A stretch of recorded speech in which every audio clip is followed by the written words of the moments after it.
Bam. All right, we're live.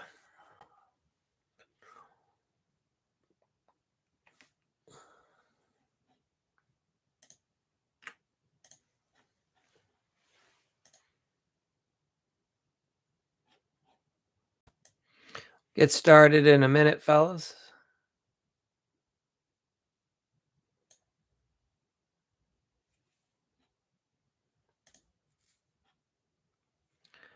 Okay. Welcome. We'll talk about some client meltdowns for those of you in the remodeling world. It happens to the best of us, that's for sure. Feel free to if you have a good story, client has lost it on a job once with you, we can talk about it. It happens.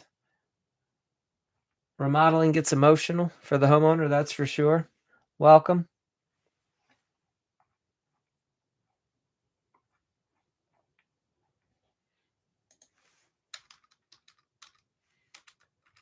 All right.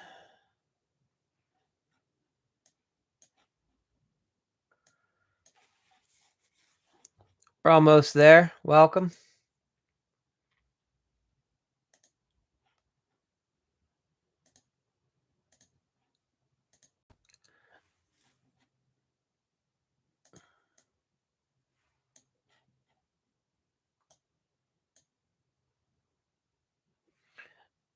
All right. All right. So here we go. Let's talk about it. So doesn't matter how good your miter joints are, how good your bevel cuts are. That client at some point is going to get frustrated, and it's definitely up to you to be able to manage that situation. All right. So let's break it down. I'm going to talk about this for a few minutes. Then we'll have a discussion. You guys can put in any comments. If you're new, let me know where you're from. So you can call it whatever you want. Most guys don't want to lose control of the job. You don't want to fail, right? And the way you don't fail is you have to be cognizant of what's happening with that homeowner. And you got to have some guardrails up because they're going to lose their stuff. A lot of times they're real emotional. We, as remodelers, tend to not be so emotional. We tend to just get things done. And homeowners, man, they're up and down, right? All over and sometimes you just got to figure out how to manage it the best you can. Ignoring it doesn't work. So what really blows up the job? It's not late tile guy. It's not weather delays. It's not even the crew making a mistake like parking the wrong place or breaking something. What it is the client just starts to have an emotional breakdown. And if you don't know how to shut that down and help right that and bring that homeowner to a place where they can feel calm again, man, it gets ugly. And that's why a lot of guys have trouble getting payments, and that's why the relationship goes south and the job site becomes like this when initially you and the homeowner were high-fiving each other just 2 weeks ago and you're like, what the fuck happened? It's one meltdown. It's that one panic moment. It's when the homeowner's just stressed so much that they lose it, right? Hey there, Justin. Good to see you. Um, they'll have this moment where they're like, you didn't tell me that, right? And then suddenly, boom, they don't trust you anymore. They're going to second guess everything you're doing. They're going to micromanage. They're going to nitpick. They're going to delay giving you any decisions, any money. They're going to start calling, emailing, texting like 5 times a day. They become a literal nightmare. And that's because you've lost the room. You've lost the job. You've lost control. And now you're losing profit. And that's what really starts to suck because you worked really hard to get the job. And you guys have been working really hard. And it's really nothing that you did. It's what the homeowner couldn't do. They couldn't stay calm. Right. So that's today is about how you can command that job site and keep them where they don't come unhinged, unglued. So you got to, one thing to do is like, hey, don't freak out. Okay. Let the homeowner experience whatever's going on in their mind. Let them experience all that craziness. So, as you get older and you've been through a few of these, you start to develop a process and you understand where it's coming from. So, like, yes, if you're new, please let me know where you're from, and we'll get to an open session here in a few minutes. So, you have to prep the client about that emotional journey that they're going to go through. Not you, it's what they're going to go through. You're steady, you're a rock. The homeowner, they're a mess. So you have to help guide the homeowner. You say, listen, guys, and this is, you do this before construction even begins. This project's, it's real excited. You're excited. I'm excited. Everybody's excited. But just so you know, around the second, third week, it might be normal to start feeling frustrated, tired, agitated, wanting us to be done already, want your life back together, right? All those things, that's normal. That's part of the process. So when you're frustrated, just recognize that you're having a little bit of a challenge adjusting to your new schedule. It's not anything we're doing. You just remind yourself, okay, Mike told me it was going to be like this. I'll get through it. You let them know that they are to expect some emotional triggers. You're going to say one day you're just going to come home and want to kick the dog. Not that they will, but one day you're going to come home and be really, something we do is going to just agitate you.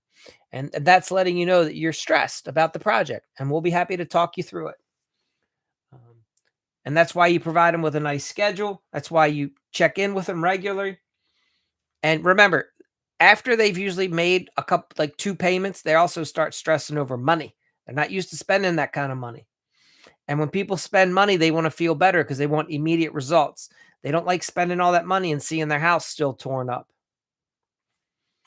So if you don't plan for this, you don't take it personal, but it's going to happen. You're going to lose control. And you've probably already had clients that blow up on you. So you can use what we've developed. It's called ARI, Applied Relational Intelligence, and it redirects the homeowner's emotion, right? Because you're not reacting to them. You're not a firefighter. Okay. You lead the process. So when the client says, whoa, Mike, this is taking way longer than you ever told us. Hey guys, I totally get it. This part of the project, yeah, it's hard. It feels the worst. The house is torn apart. I hear you. And it feels like it's taken forever. But don't worry, we're making progress. All this was necessary. And if you check the schedule, you'll see that we're right on track. Remember that schedule that we created for you in the beginning? Yeah. See that? We're right where we're supposed to be. Sometimes you have to remind the homeowner that, even though they don't believe it and they don't feel that way. All right. So what this ARI does, what you're doing, look, this is where you become a really top-notch remodeler. And you recognize that on one hand, yeah, you're rehabbing and repairing their house, but on a second one, you're helping them settle their emotions. And if you can do this, and I'm gonna tell you, it's so much easier to work with these people. Working with homeowners starts to become fun and enjoyable when you understand that they all have their own craziness. All right. And you don't have to be constantly defending and putting out fires. You're just like, yeah, we talked about this. That's awesome that you're feeling stressed. I got you. I mean, you're not telling them that, but you already know because you remember in the beginning, it was going to be this way. You already knew to expect it. That's because you're a professional. So you acknowledge where they're at. You reframe the situation, right? Hey guys, we're right where we're supposed to be, right? I know the house looks terrible and it's supposed to look terrible right now because terrible is good. That means we're making progress, right? And you redirect them. We're right where we're supposed to be. This is where it's all going to come together. You just relax. So the reason that they're panicking and stressed is because they don't see progress. And your guys, meanwhile, are crushing it. You could be 3-4 days ahead of schedule. You could have fixed some major problems with ease. Homeowner ain't going to see it because all they see are the walls opened. So this is where we recommend that you have something on site, like maybe a whiteboard or a calendar, and you can show the homeowner where they're at in the process. You have to always show them what's coming up next week and show them that you're always where you're supposed to be. You should also have a weekly meeting where you reaffirm that. Use positive language. Hey, folks, we're like 35% done, the hard part. We're right where we need to be.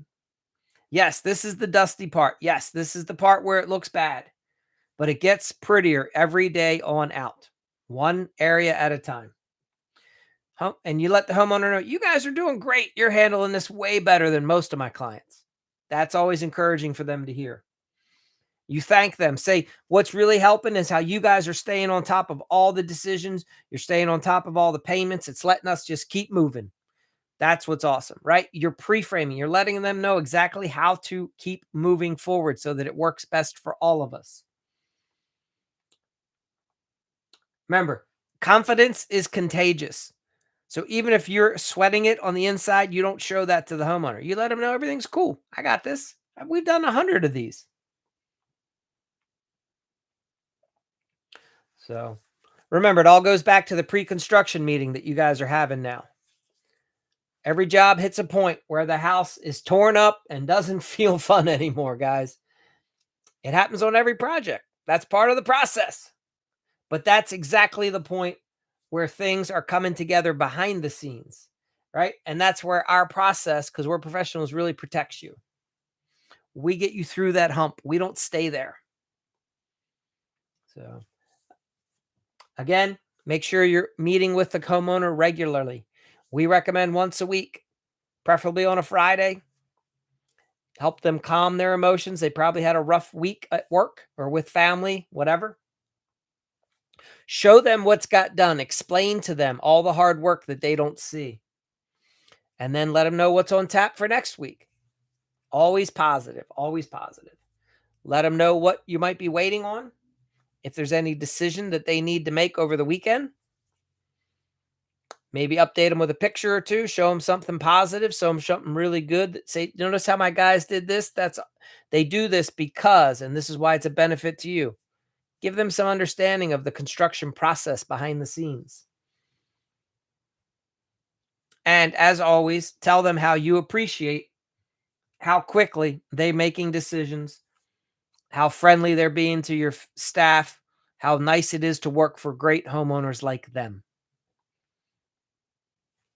Now, when they panic, you pause and pivot, right? You just have a nice, calm voice. You slow your tempo. You don't match their freak out. If the homeowner comes to you like, like an Energizer bunny, all pissed off, you're just to go, yeah, I hear you. And you're calm. Yeah, I get it. That feels frustrating. Most clients have shared that they were in exactly where you were at this point. This is good news. We were expecting this. I'm glad you're here. We're right on schedule. That's what remodeling leadership looks like. All right. Now, if the client keeps blaming you for stuff, which some of you have had happen, it's happened to me. Again, we don't get defensive. We just hear them out.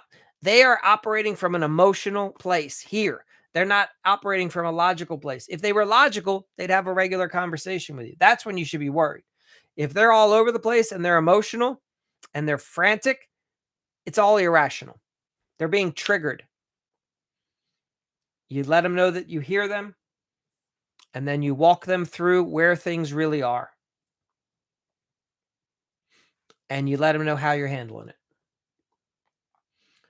Now, some of you are going to be like, Mike, I didn't get into this to be a babysitter. Believe me, neither did I. It's bad enough some days you're babysitting your own team. And now all of a sudden you feel like you got to babysit the homeowner too. Look, that's the reality of the world. Most people are very immature when it comes to emotions and personal awareness, I guess it is, like understanding themselves. So just remember, you're a professional. You know how to do this. And you give empathy towards them. And you're like, it must be tough for them because they're not emotionally aware.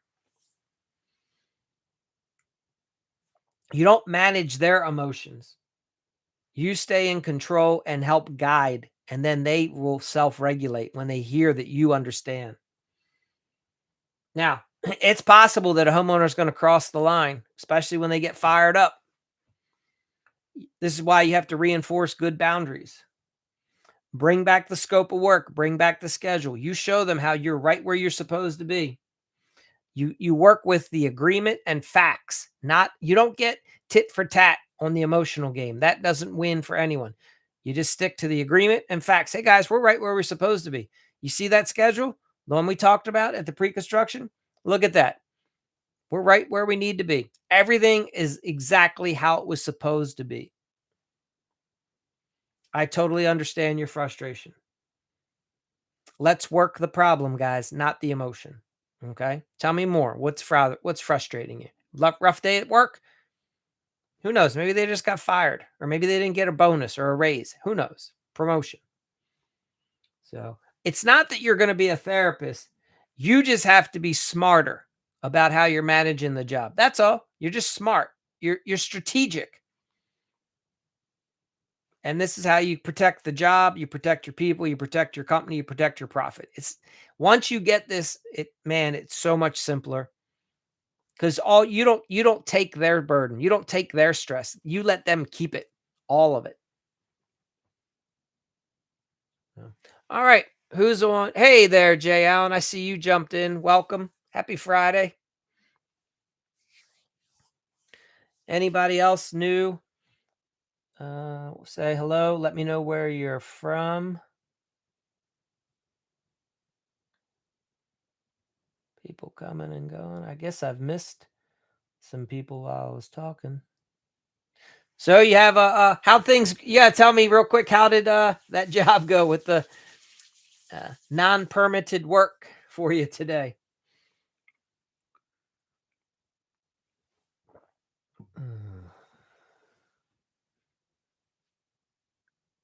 Okay, so today you were just taking a look at it. Very good. Gonna be a piece of cake for you.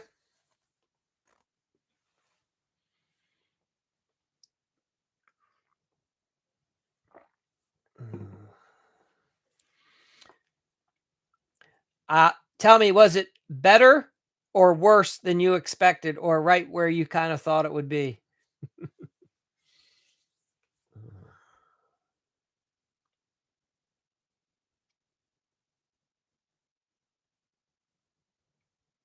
Okay, that's a positive. Hopefully.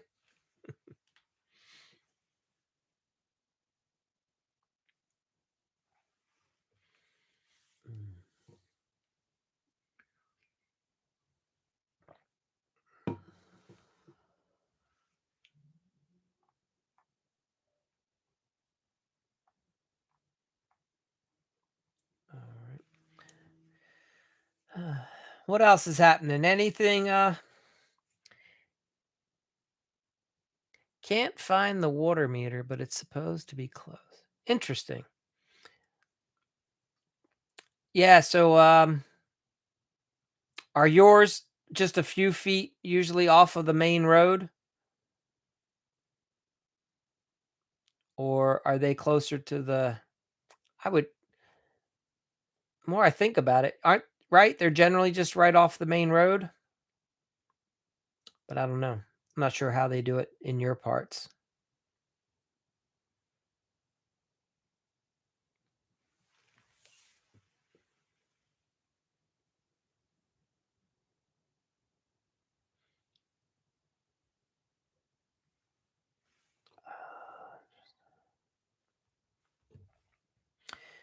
TikTok didn't like that comment, Jayon. They don't like you talking about alleyways. Okay, I hear what you're saying.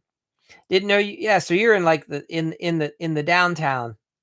We got a lot of we have a lot of crappy alleys around us. A lot of row home neighborhoods. So understood. Huh. So that's interesting. Water is generally coming from the street, but I guess some in some older neighborhoods it would come through the I guess both the sewer and the water then has to come through the alley in that situation. Interesting.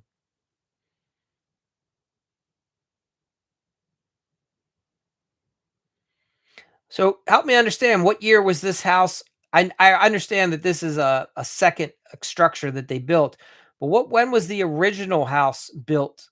Do you know offhand?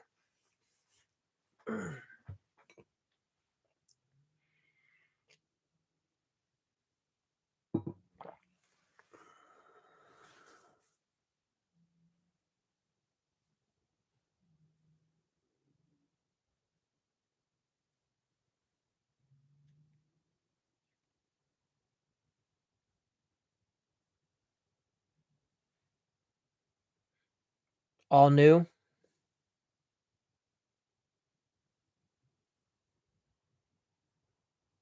Hmm, alright.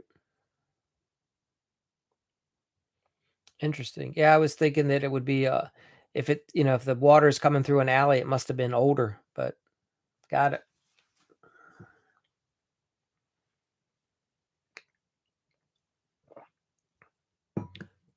Ah, manufactured home was demolished. Okay, interesting.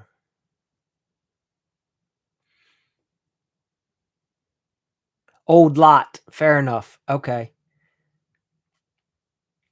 And are both structures on a, manufactured houses? Are they both on, like, what's that, on a subframe that just kinda gets rolled in and dropped off? What is going on?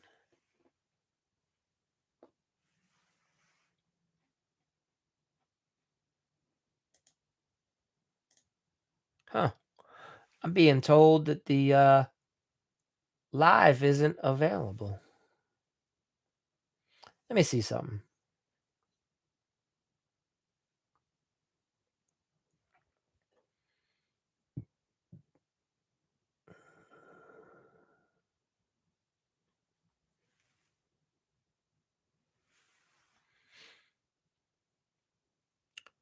Huh.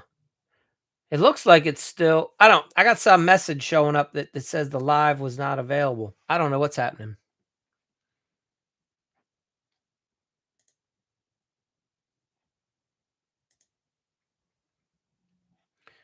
It looks like it's still working.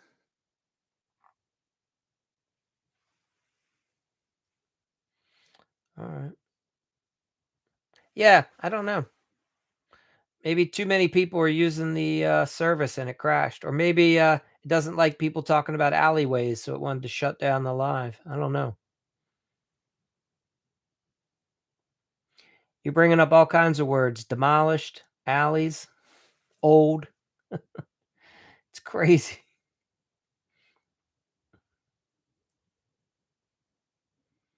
Yeah, I'm telling you, it's a very sensitive app. It's very interesting.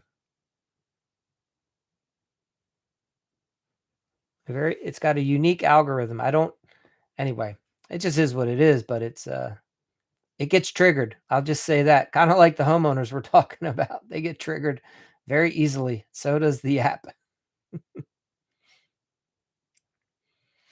It's what's really interesting is I have to be really careful because 'cause I'll notice, man, like in a heartbeat, all of a sudden, it won't show the videos to anybody.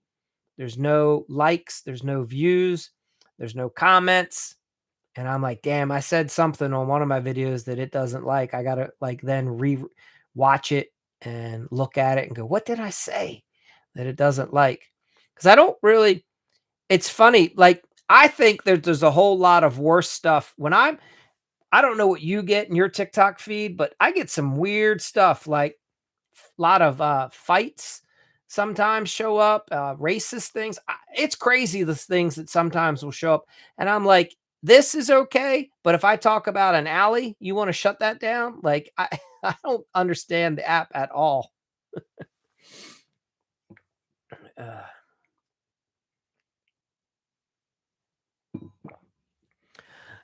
anyhow, uh, yeah, for sure. It's definitely a process.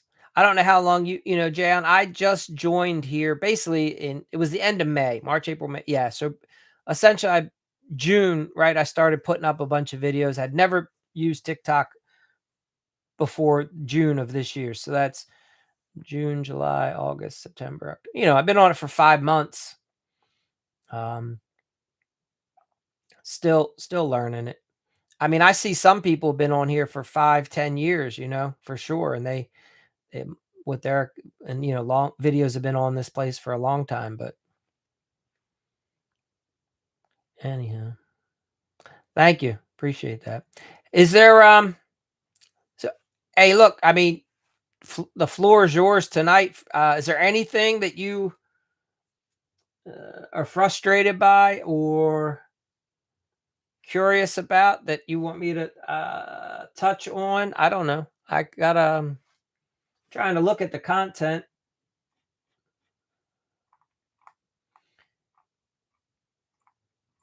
Mm,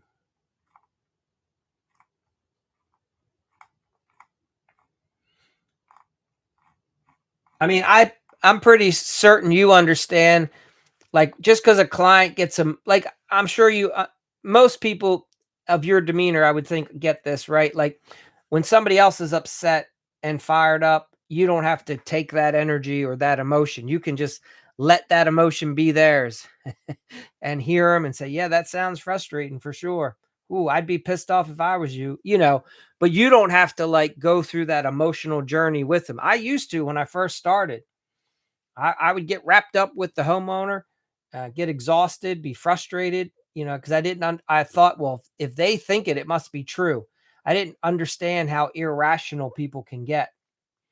Um, and, they can be totally pissed at you, but meanwhile, it's because they had a bad day at work or somebody cut them off or they didn't get the promotion or whatever. I don't know, and then they just bring it home and dump it on you.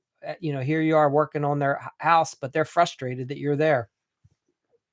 So it took me a little while to learn that.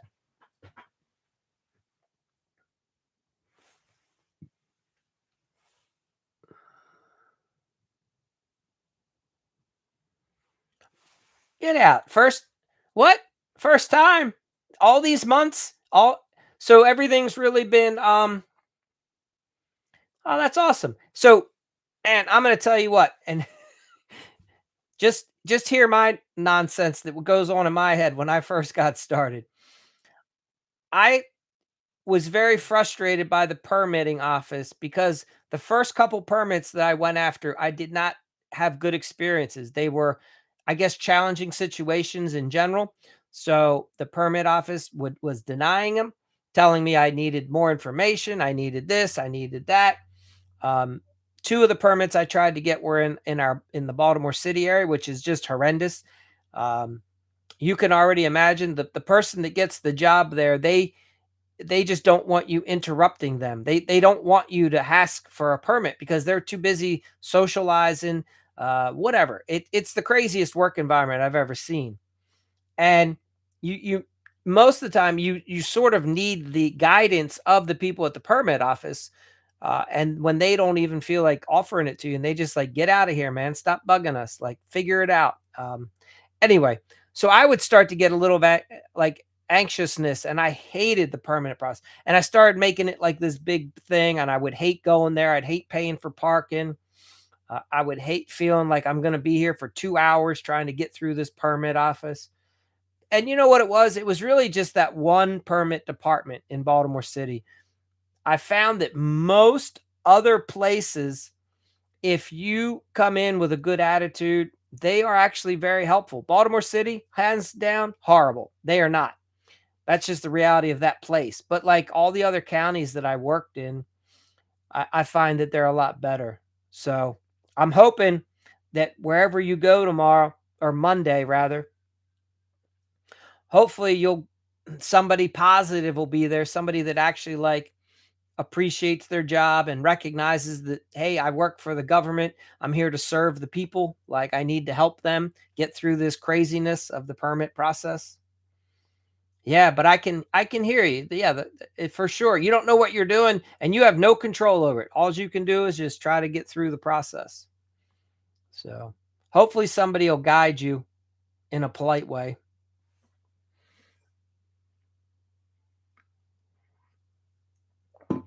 The best part in your situation is here you are, your first permit, and you're the guy coming in helping out the homeowner that didn't pull the permit in the first place. They're gonna love you.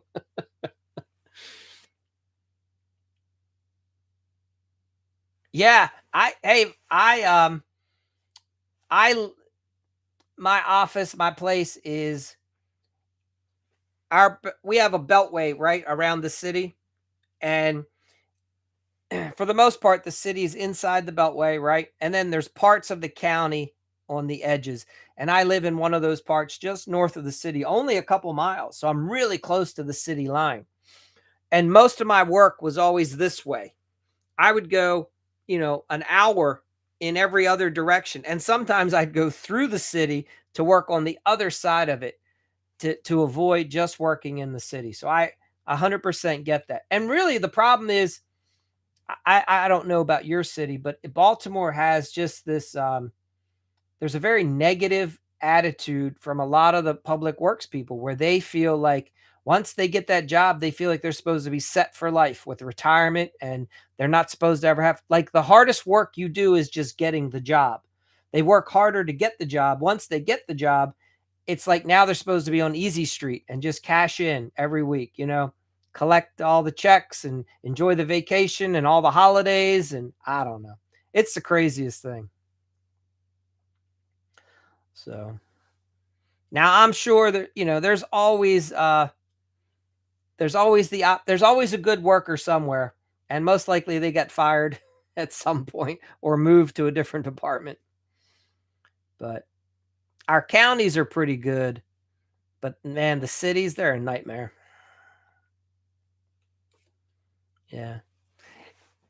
I've talked about it before. You probably don't need it on this one, but I did what I ended up doing was I found a lady, her company, she was a permit expediter. And I would just call her up whenever I needed a permit and I would pay her, I want to say between like 65 to 100 bucks and she would get me any permit I needed. I wouldn't even have to go anymore. I would just give her the paperwork. I would pay her. She would run down, get all my permits for me.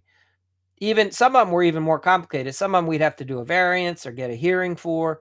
Now those I had to pay her a little bit more money, but anyway, she'd be getting like 20 permits a day for different contractors. Yeah. So anyhow, as you're if you find that there's good work in your area, it's just in a shitty place where you don't feel like dealing with the permit office, that could be something to look into. I'm sure you have people in your area that do this. Um, and I'm telling you, it's a lot of guys. I think you'll find too, not all the guys, but several of them, the like you, the licensee, the holder is not usually going in and probably even getting the permit. You might be maybe your spouse, somebody that works in your office. Sometimes it's somebody else going and dealing with the permit office, because you could be in there a couple hours. Hopefully you won't be, but in my area, it can be you could have to go from department to department to department just get that permit approved. Anyway, I will we'll be excited to hear how it goes. I'm sure it's going to be perfect. Piece of cake. Yeah, I think so. You have to just go experience it and see what it's like. Try not to be putting all kinds of crazy thoughts out there. Just say this is going to be awesome. I can't wait to get this permit. This is going to be the best. You should be excited though. You're getting I mean, this is what getting the business and having the license. So you might want to frame that. You're going to want to frame a copy of this permit and put a dollar bill. You know the thing you do in the office. So like 20 years from now, you're like, that was the first job I got a permit on. Anyway, little milestone to remember all your hard work from.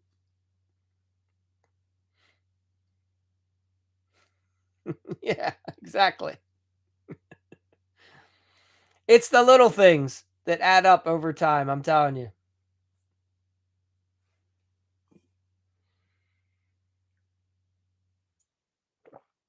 Mm. So, but yeah, that's awesome.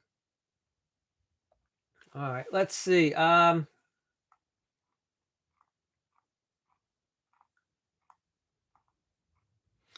Jayon, do you see yourself getting into kitchens down the road, or do you see yourself staying?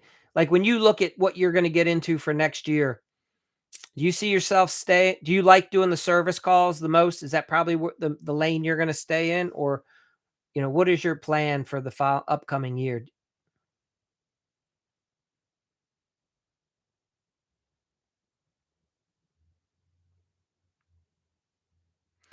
Hey, Brady. Welcome.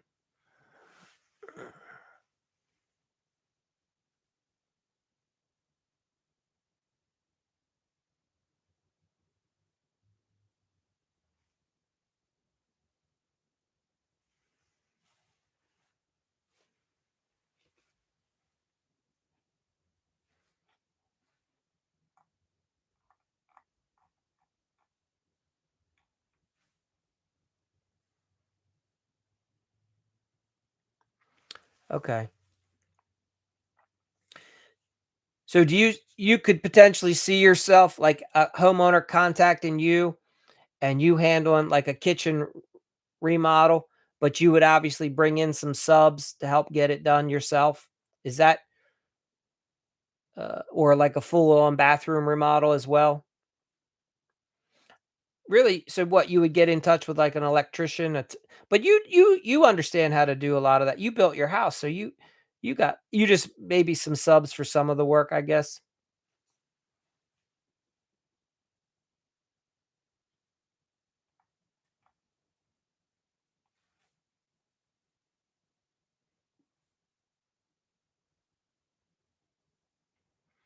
Okay.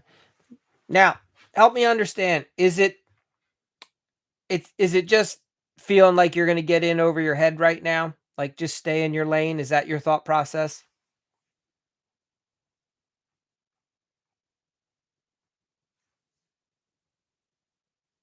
Okay. Now you built your house. Did you do the finishing work, a lot of it? Like, were you setting cabinets? You do tile work, like sheetrock, painting? Do you do that kinda stuff or no?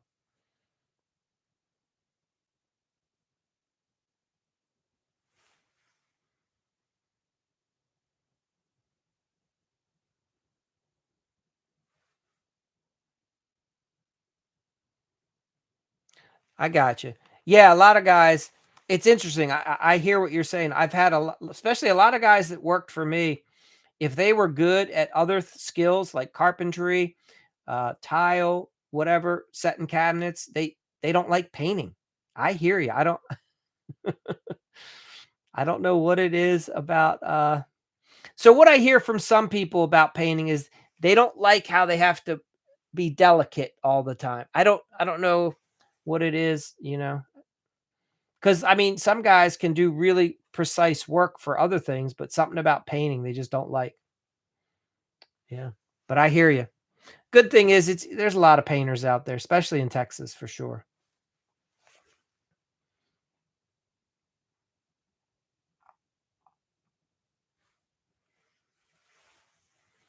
Yeah.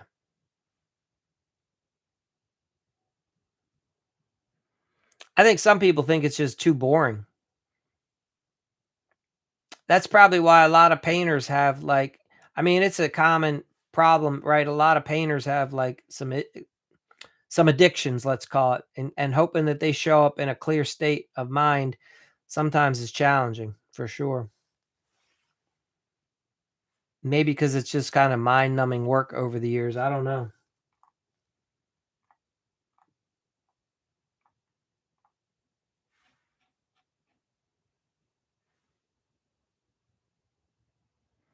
Ah, there you go. So you got your subs. All right. Well, you'll ease into it when you're ready for sure. And I'm not here to say you should do one thing or the other by any means. Like you're whatever you're doing is working. I would keep rolling with it.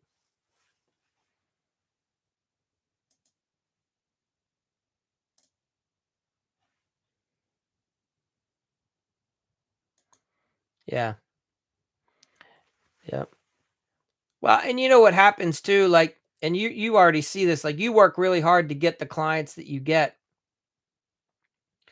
And already I'm sure you have clients coming back to you asking for you to do additional work. And there comes a point where you probably don't want to always be pushing that work away if it's in your wheelhouse, in a sense, like you're completely capable of doing it. And as long as it can be profitable for sure.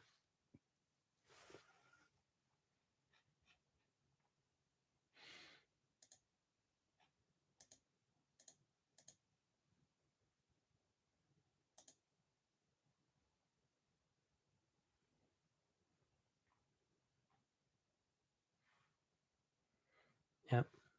Uh,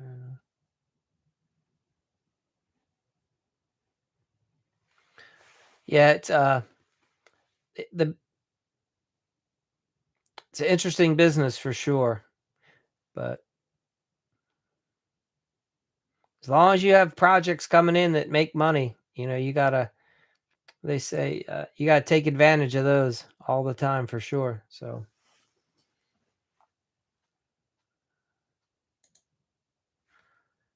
alright. Lane, welcome. Alright. Well well, Jayon, I don't know, what else to for tonight, so let me look for tomorrow night. Let me see.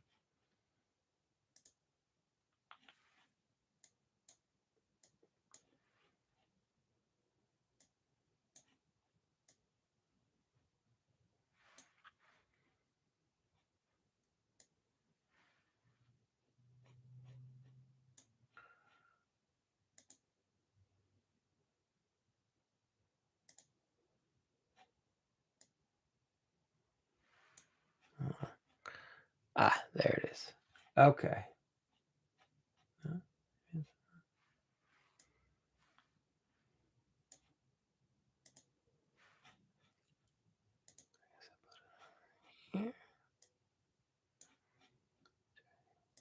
Alright, so we're at, tomorrow's day 76. Okay, so we're gonna look at turning some problems into, opportunities and, for loyalty issues, helping what we found was and Jan, you're probably starting to find this too.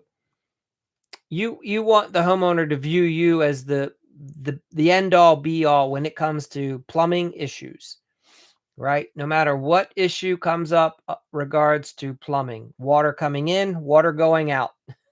Um, they should contact you, right? At any point you can help guide them, even if it's a project that you might not want to get into. What you'll probably do, what I would consider for you as a thought, you may be already doing this. If you're not ready to do some of these bathrooms and kitchens, man, I would hope that you're working with a GC who you're like, you almost partner with them and say, hey, here, when the homeowner calls you, you say, all right, well, here's what I want you to do. We're going to work with so and so. And you just let them kind of be in charge of the job, but that way you're still getting all the plumbing components of the project. And I mean, technically, you could work out a deal where you're getting a little bit of a commission because you're bringing the deal over. Whatever. There's a lot of ways to think about it and look at it. But what I'm saying at the end of the day is the person that gets the project. There's some power in that. Like or there's value, I should say, value. And if you have a lot of homeowners asking you to do projects that you should clearly be doing a component of it, but maybe you don't want to be managing the whole thing. Hopefully you're working with somebody where you guys form a little bit of a partnership in that regards. So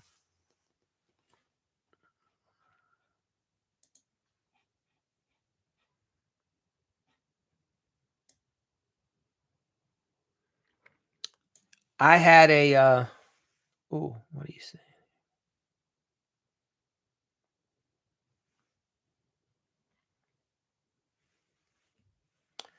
No, so yes, valid, absolutely valid point. Um, and maybe this is your experience, maybe not. I find that like attracts like. Um, if you're organized, disciplined, honest, hardworking, professional, the world seems to have a way of introducing you to others in the industry that are similar. Now, there's a bunch that aren't, and you get introduced to them as well, but you'll recognize, you're like, hey, this guy's pretty sharp.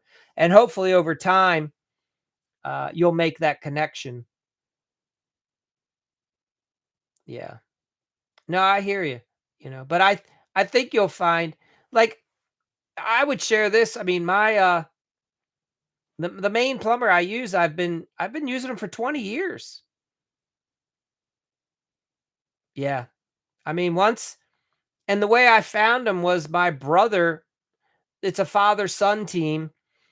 My brother knew one of the brothers in the business, and when they was in high school, he goes, my friend's dad has a plumbing business. We should call them for one of these projects."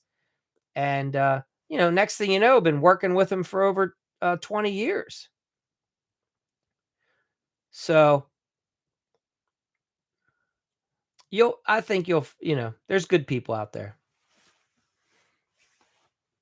Yeah.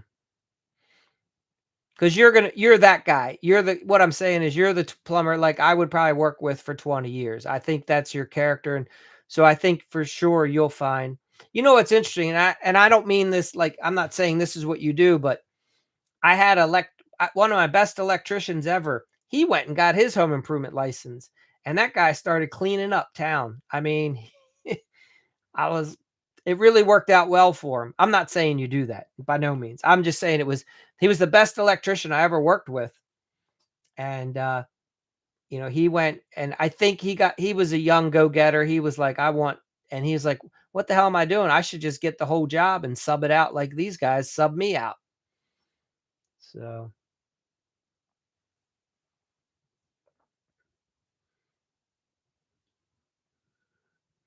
but yeah, by far he was the best electrician ever.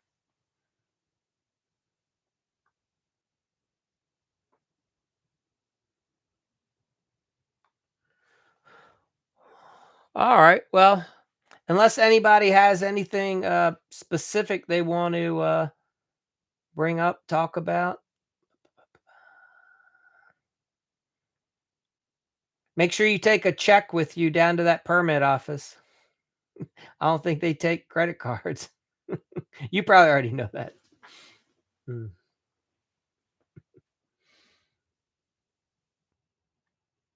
Uh, maybe they do take credit cards down there. I don't know.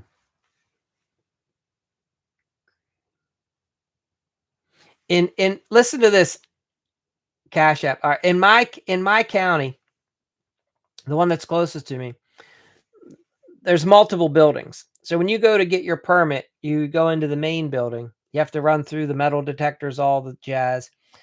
You sit down, you start filling out the permit, and then you have to go to some various departments to have them look. And if they like everything, they send you like around the corner, down the street to another building, and there you have to give them the check.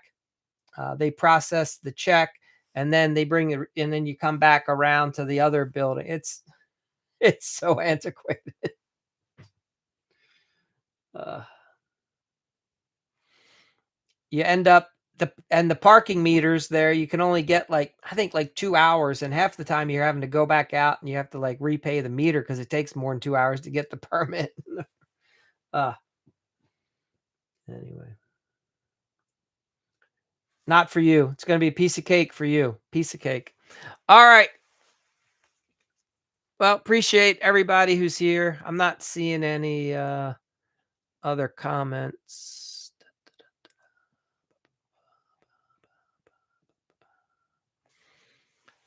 Uh, yeah, I would say, I there's something to be said for living in small towns or at least working in them. I think you'll probably have a much better experience, 100%. I think the cities, because there's just so many people just get so disconnected. Whereas, I don't know, the fact that you're going to a small town, this is going to be a piece of cake for you. They're probably going to be super sweet, helpful, relaxed, in a good mood, loving their life, and be a piece of cake. Not like if you had to go into like, Houston or Dallas to get a permit, I'm sure.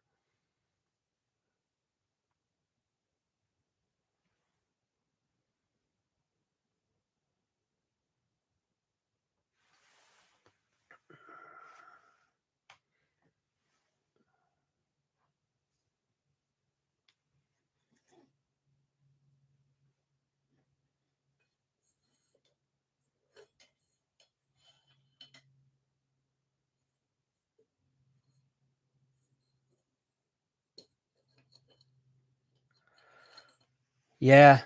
Jayon, look, I don't know what's a good time to do these at the moment. The reality is that I do them when I've wrapped up all my other stuff for the day. There's a process I go through. You don't probably, so I'll, you may not care. I make a video that I put out on, typically it'll go through Facebook, it'll go through Instagram. It's usually like a 30-second video telling everybody, hey, this is what I'm going to talk about. And it just pops out like that. So that whole process, coming up with the script, recording it, doing a quick edit, throwing it into the app, editing it, getting it over to where it adds the words, the subtitles, and putting the title, getting it posted into the different groups. I don't know. That all takes like at least a half hour. And then while that's happening, I'm working on making sure all the content that I read off of is the way I want it to be, right? Like I have my own way of trying to describe the process of remodeling to people. So um, it's not coming from, it's not, I don't just type into AI, hey, let's talk about this today. Like you're getting my take on this topic. So that takes me, I don't know, that takes at least about 45 minutes probably to write all that out, bring it all up to date. And then I have to make these little stupid thumbnails that you have to put on your YouTube videos. I have to make the title page for YouTube. I have to, anyway, so it probably takes, before you even see me live, I've probably already been working for an hour and a half just to get it ready to go. Is that, if that makes sense? I got to come up with a way to streamline all that a little bit. Yeah. Thank you. Yeah. Thank you. So, it's a whole, thanks, Daisy. But there's these lives, and I don't look, everybody has their own style. My whole viewpoint on the live is I want to give you guys content for the first few minutes, like something that has helped me. I try to language it in a way that at least it makes sense in my mind. And I get it. I realize that's not going to work for everybody. But it's, I'm talking from like real stuff, real experience. And anyway, so, there's a process to the method to the madness, as they say. And, but once we hit 100 episodes, we're on, tomorrow's gonna be 76. But once I hit that 100, I'm going to come up with a different format, probably a little more spontaneous, that something that doesn't require that almost 2 hours of prep time. So, it'll be more open forum like this, I don't know. Do you think it would be helpful if you heard how people estimate and we discussed like just estimating jobs a lot more often? I feel like that's a huge topic for people. They don't know what to charge. I don't know. So I'm just sharing with you some thoughts, that it might be coming up in the future.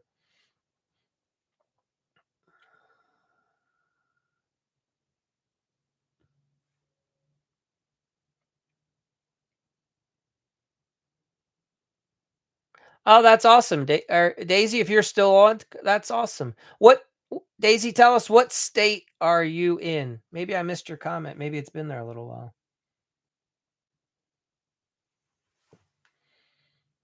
Yeah, Daisy. Thank you. You're in California. All right. And help me understand. I can Google it. I'm curious what Class B means for California. Let me see. I'm assuming that's how much money you can work with.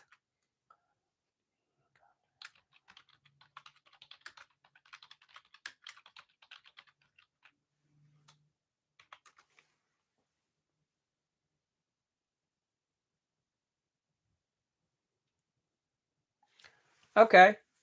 So cool. All right, general contractor. This, at least this is what I'm seeing. So your husband's a general contractor. He can oversee multiple trades now: plumber, electrician, roofer. Okay. He's got to be, yeah, perfect. Yeah. Yeah, I think Daisy, if you're helping him, you'll find a lot of good content. Just got it in September. Well, high five, congratulations. That's awesome. He couldn't be getting into, in my opinion. And I mean, you talk with Jay Allen, he's just finishing up his first year. He's crushing it. I think the I think it's one of the best times ever to. I'm not just saying it because we're here today. Please hear me when I say this. Um, there really has been some shifts over the last few years to where, uh, if you understand building and you understand people, because of supply and demand, the amount of contractors that are too old and are getting out of the business and don't understand technology. And then you bring on the fact that for the last like 30 years, no homeowner wanted to really uh, learn anything about contracting.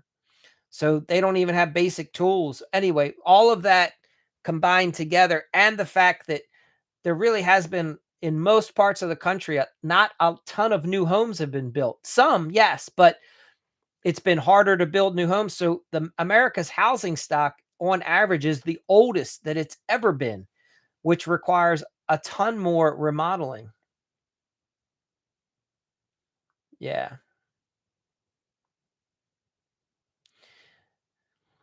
Daisy, if you spent a week here, you'd probably know more than most guys.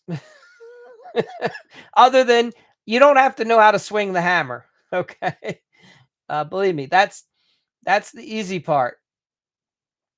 Most, you probably are going to see it real quickly. Most guys fail because they don't. I use this term. the- Most guys get into the business because they can swing a hammer, right? But they don't know how to swing the business, and that's where it ends up killing them. And it's a very frustrating experience for a lot of people. There's just simple business concepts, business acumen, whatever you want to call it, that if you just apply those things, your husband and you will have so much more of a successful run at this endeavor of his. It really will be like taking candy from a baby. The bar is set very low in the industry. So that's awesome that you're here. He's hopefully he gives you a big hug and a kiss and thanks you for, checking stuff out like this and being able to give him some insight. He may not want to hear it. I don't, I'm just kidding. I don't know his personality, but um, it'll make a big difference for sure. Yeah, so California is tough. One thing that I talk about you guys can't do in California, I talk about deposits. I'm pretty sure you're limited to 10%. That's so there's ways to work around that. Whereas like you can only collect so much when he's signing the agreement. However, I believe the way he can work around that is tying some milestones like ordering or delivery of materials or getting a permit or getting plans, so that way he can collect a little bit more money before day one. Otherwise, he's going to have to come up, the way he writes his agreements. Where I'm going with this is you don't ever want to be too far behind with the client. So yeah. So you guys will come up with a couple creative ways to write your agreements so that while you can only collect 10% when you're signing the agreement, which is fine, but you'll get caught back up rather quickly with a couple milestones. Like, and use terms like start of. You'll see I have a couple videos where I talk about that. Just anyway, little things like that so that you don't want to be funding these jobs out of your all's pocket. So if the homeowner's hiring you to do a remodel on their house, they should be paying for it. It shouldn't be coming out of your savings. Okay. So yeah, but you guys will do great. Always. And Jay Allen can probably share with this. Whenever there's two people, spouse, husband, wife, brother, sister, two brothers, two buddies, you guys almost always outperform any of the. So like when I just started by myself, and it is significantly more challenging to wear every single hat. Um, but when you have another person, even if they just help a little bit, man, it really, your trajectory and how much quicker you'll find success. It's crazy how well It gets amplified, I guess is what I'm trying to say. So, help me understand what part of California, by the way, because California is a big state. We've had some people from like San Diego, um, Los Angeles. The So what I do for contractors, I hired a guy to do this for me. That's how what helped me really grow the business very well and have a lot of success that I otherwise wouldn't have. I hired a guy, he used to live out in Malibu. You could see Oprah's house from his house. He didn't live like there, but anyway. So Northern California. Okay. Very cool. So I used to go out to like around that Malibu area frequently and visit with him. We would do a lot of workshops.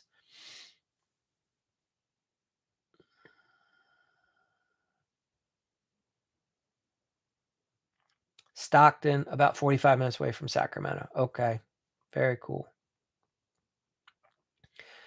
Yep. I'm always jealous of y'all's weather. So I've visited many times, just never have lived there. Oh, and I also love how I love old cars and old trucks, and I love how you guys don't have the salt on the roads unless, well, Northern California a little bit if you get up near the mountains like Tahoe and stuff like, or getting over towards closer. But yeah, you guys like your old cars last forever, because it's just ideal temperatures out there. So it's kind of cool to see all the old cars on the road. Whatever. Now I'm dating myself. All right. Yeah. Well, Daisy, I don't know if you follow the account or not, but if you do, you can if you follow the page, you can always direct message if anything comes up, if you have any questions. These things get recorded, and there's other videos on like YouTube. You can go there. I have a website. You can get some free content there. Um, there's a really good intake form that your husband might like. It's called Weed the Lead. That's a free download. You can get that. That's how whenever you guys get a phone call from a client to like say, hey, we want to get an estimate.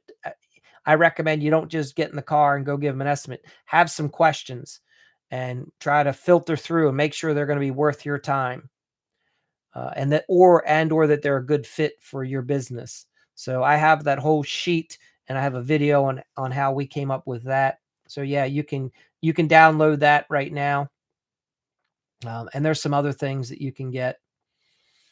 Yeah, I had a gentleman teach that process, very similar process to me, my first year in business, because initially I took every phone call and I would get excited. I'm like, this is great. They want an estimate. Yes. I'd get in the truck, run out there. And I mean, so many times it was just a waste. It was not smart. Because here's the thing, as a smaller owner operator, your number one most valuable thing is your time. You can only be doing one thing typically well at a time. You can only be at one place. And believe it or not, just that hour or two that you invest driving to the house, talking with them, driving back, maybe doing an estimate, maybe not. You cannot imagine how much of that gets wasted and compounded over the course of a year when a 15-minute phone call would have helped you understand whether you really should go visit them or not. Just because they call doesn't mean you have to jump in the truck and drive out to them. So,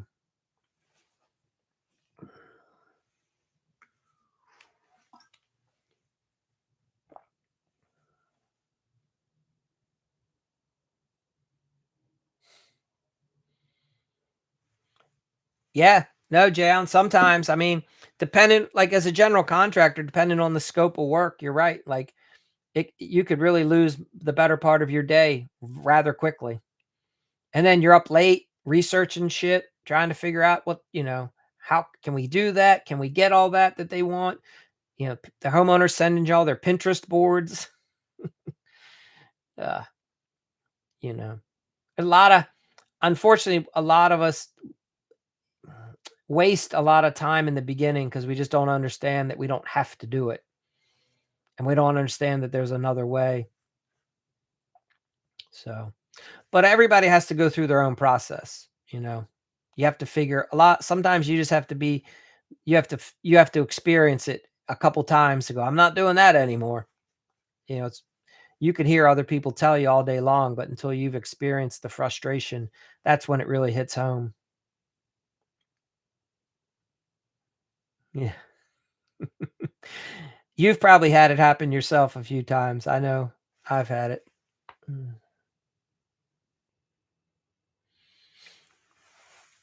So, and it doesn't seem to get easy. Just because we get older, I still make some of those mistakes. I still waste time doing some of the dumbest things when I look back. Go, what was I thinking? Mm, all right.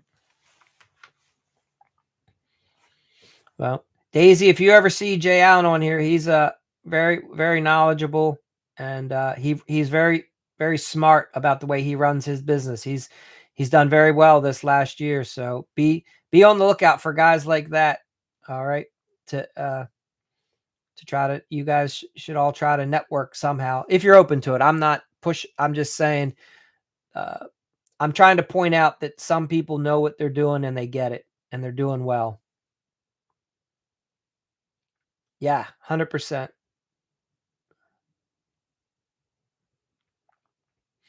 Yeah, you want your customer to be your Raven fan for sure. So, all right. Well, Jay Allen or Daisy, if you have any specific questions, let me know.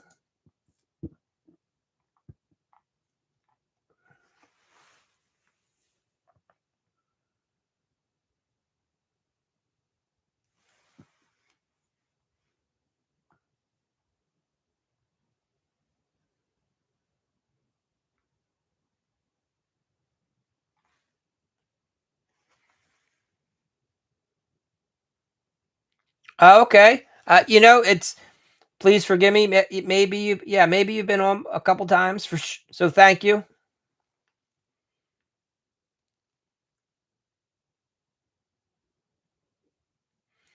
Yeah. So Daisy, like, please look.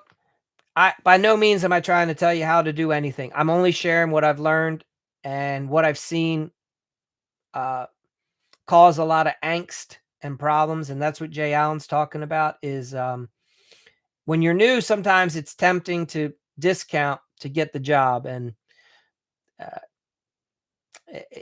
long term it never works. Short term, you get a job, but then you're busy doing a job you're making no money on, which is preventing you from being on a job which you would be making money from. So, so just be careful. You've probably heard me say it before. Your price should scare you. Your husband's price should scare him. And when the homeowner says, "Well, you're the most expensive," he should be like, "Exactly, because I'm licensed, I'm insured, I'm low risk." Yeah, yeah. There's a and Jay Allen can attest to this. The way I like to explain it to a homeowner is low risk, high risk. The more that something costs, the lower the risk of there being problems with it. Kind of like going out to a restaurant. Um, if you go to like a Ruth Chris or like a fine steakhouse, yes, it costs more, but you're pretty much guaranteed you're going to have a good meal. You flip it, the cheaper something gets, the higher risk. You don't even know if it's real. What kind of steak, where did that restaurant even get that beef? Right? The cheaper the price, the higher the risk. So in remodeling, all this comes down to the homeowner's risk. The cheaper guys probably don't have the proper insurance, that their guys don't have the proper training, where they're getting the guys, the condition that the guy's mind sets in. Like, are they bringing in semi homeless guys with drug problems, right? Who knows? Guys let don't have background checks, guys that are going to probably come back and rob the house later when they need a fix for drugs in like 2 weeks if they're not working. This is the reality, all that. So the cheap contractor presents a high risk to the homeowner. And sometimes you just have to have that conversation with the homeowner, like, is that what you're looking for to bring into the neighborhood, to your house? Whereas the low risk contractor is going to be more professional. He's going to pay guys a living wage, a decent wage, so that they can afford a vehicle, a house, and tend to be more up and up, and they're not going to need to steal anything from the homeowner because they're getting paid enough to do their work and they take pride in their work. So things like that come into play. But sometimes you just have to explain it to a homeowner in a words that makes them think differently. Because you got to remember, the average homeowner comes into the remodeling, especially as a general contractor. The homeowner comes into it saying, I got to get a bunch of bids because I got to find the cheapest. No, that's not what the process was meant to be. You get more than one bid so that you can find the best contractor for your solution to solve your problem. It shouldn't, and it shouldn't be the cheapest. And I'm never going to be the cheapest, right? Like if I'm the cheapest, I'm like, please forgive me. I made a mistake. I misunderstood what you wanted done here. So all those kinds. It takes time, but he'll come up based on his personality. He'll come up with his repertoire, the way that he likes to language it and talk about it to the homeowner. So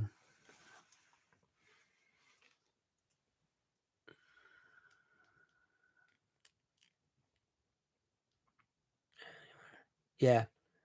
Yeah, he's going to do great. You guys are going to crush it. A year from now, you'll be teaching other people how to succeed and crush it in the remodeling business, general contracting business out there.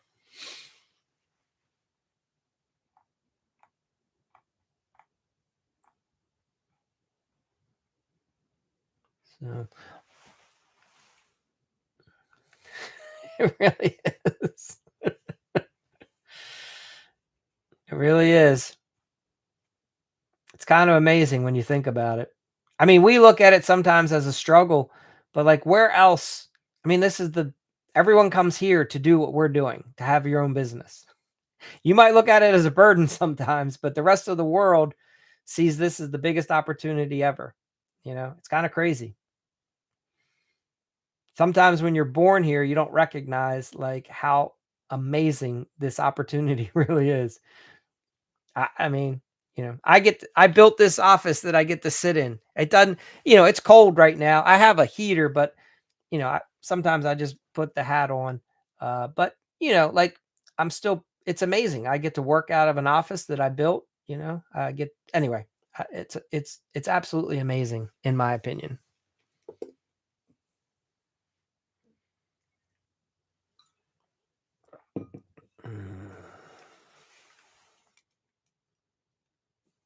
So, all right. Yeah. So, all right. Well, Daisy, thanks again for tuning in. Have an awesome Friday night. And Jay Allen, thank you. Again, can't say thanks enough. Always appreciate the contribution you make. So, we'll catch you guys on the next one. All right. Have a good one.